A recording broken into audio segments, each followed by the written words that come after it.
Leader on Twitter declaring that the reclusive country's nuclear ambitions, quote, won't happen. Is this the right way to deal with this type of highly sensitive issue? Most would say no, but let's talk about it with Errol Louis, Jackie Kucinich, and David Drucker. Brother Drucker, I start with you. We talked about earlier what you criticize and what you don't. I don't think it's about how you do these things necessarily. It's about why you do them and what shape they take. It's a very sensitive issue with a very provocative individual. What is your take on this way of dealing with nuclear capability? Yeah, look, I mean, I'd rather not deal with the man-child in North Korea through Twitter because he is a little unstable, and you never know what a tyrant like that is going to do. But this is how Donald Trump has chosen to conduct foreign policy. This is how he is going to conduct foreign policy. So I think what we can hope for, and we won't really know this until he takes office and his administration is really up and running, is we can hope that behind the scenes there are the usual wheels of both diplomacy and military posturing and communication taking place with other countries to flesh out exactly what the new president, means by his tweets so that other countries understand what to expect from us, that our adversaries know what lines not to cross, and our allies know that they can trust us and how they can trust us. That's an optimistic view, David. That's a nice one. I said we can hope yeah, because behind the scenes there's a lot of thoughtfulness going on. Here's the tweet. I'll read it for everybody in case they missed it. North Korea just stated that it is in the final stages of developing a nuclear weapon capable of reaching parts of the U.S. It won't happen! Exclamation point. So that's sort of typical Trump rhetoric. We have no idea how Kim Jong-un will respond or read that. Well, and David talked about behind the scenes, and I wonder if the behind the scenes are the ones who are going to eventually curb Twitter diplomacy, because right now he's messing with Obama's foreign policy, which he doesn't care.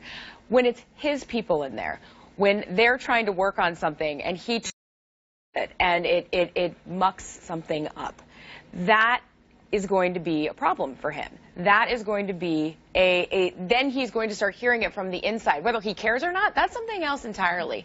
But you have to wonder if his people are going to put up with this for the duration of his administration. And the question then becomes to, well, what is this, right? On the outward, to the uninitiated, it's, well, he's a show of strength. That's what he's all about. But in the first part of this tweet, just 140 characters, first part of it, he validates North Korea's claim that they're close to getting this to, which the United States doesn't usually do, right? When North Korea says, we are about to, usually U.S. officials laugh it off and say, let's say your next test that goes plop in the middle of some random piece of water. And then at the end, he says, it won't happen, which suggests some type of implication, some consequence that we don't know if there's any reality. Well, it's interesting. I read it a little bit differently. I'm thinking, just as a journalist, I'm thinking maybe we are hearing through this tweet, some of what he's getting in his classified security briefings. Maybe when he says it won't happen, maybe that's what he was told by the national security operation. The apparatus has said to him, look, they're nowhere near. The next missile is going to fall in the ocean like all the other ones. They actually don't have the technology or the capability of doing this. Don't worry about it. And he converted it somehow into a tweet. Some of what he's doing, if you take the belligerence of the tweet at face value, it sounds a little bit like the old Richard Nixon madman theory, right? I'm gonna just kind of say whatever I want. I'm going to keep people guessing. Our adversaries will have to think that I might be crazy. The problem is you're dealing in this case with the Hermit King who actually might be crazy. So having Donald Trump maybe try to out-madman a madman is going to probably leave us all a little bit unsettled until we see the next missile fall harmlessly into the ocean. David, let's move on to Russia. As you know, Donald Trump and his team have expressed skepticism at the findings of the intel agencies that say that they see a direct link between Russia and the hacking of the DNC computers. So yesterday we had his incoming press secretary on, Sean Spicer, who basically chided us as journalists for even deigning to ask the question why the president is skeptical about this before the final report that is coming out this week. So let me play Sean Spicer for you. One thing I think is missing from this discussion, Allison, is that this report that everyone keeps talking about is not final.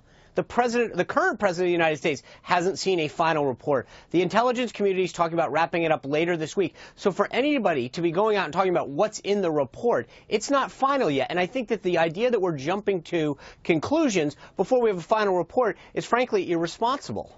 So, David, there have been 2 reports already that have become public that, according to the intelligence agencies, have definitively made the link to Russia. So what do you think of their argument? Right. Well, you know who else has commented on the veracity of the intelligence is his boss, Donald Trump.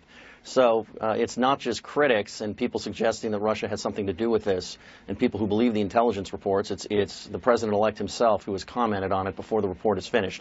Look, I spoke on Monday with Devin Nunes, who's the chairman of the House Intelligence Committee, for my next podcast. And what Mr. Nunes explained to me is that they have long been worried about Russian hacking. They have long felt that Russia is one of the few countries capable of the sophisticated kind of hacking that occurs when you try and do the kind of things that Putin has been up to.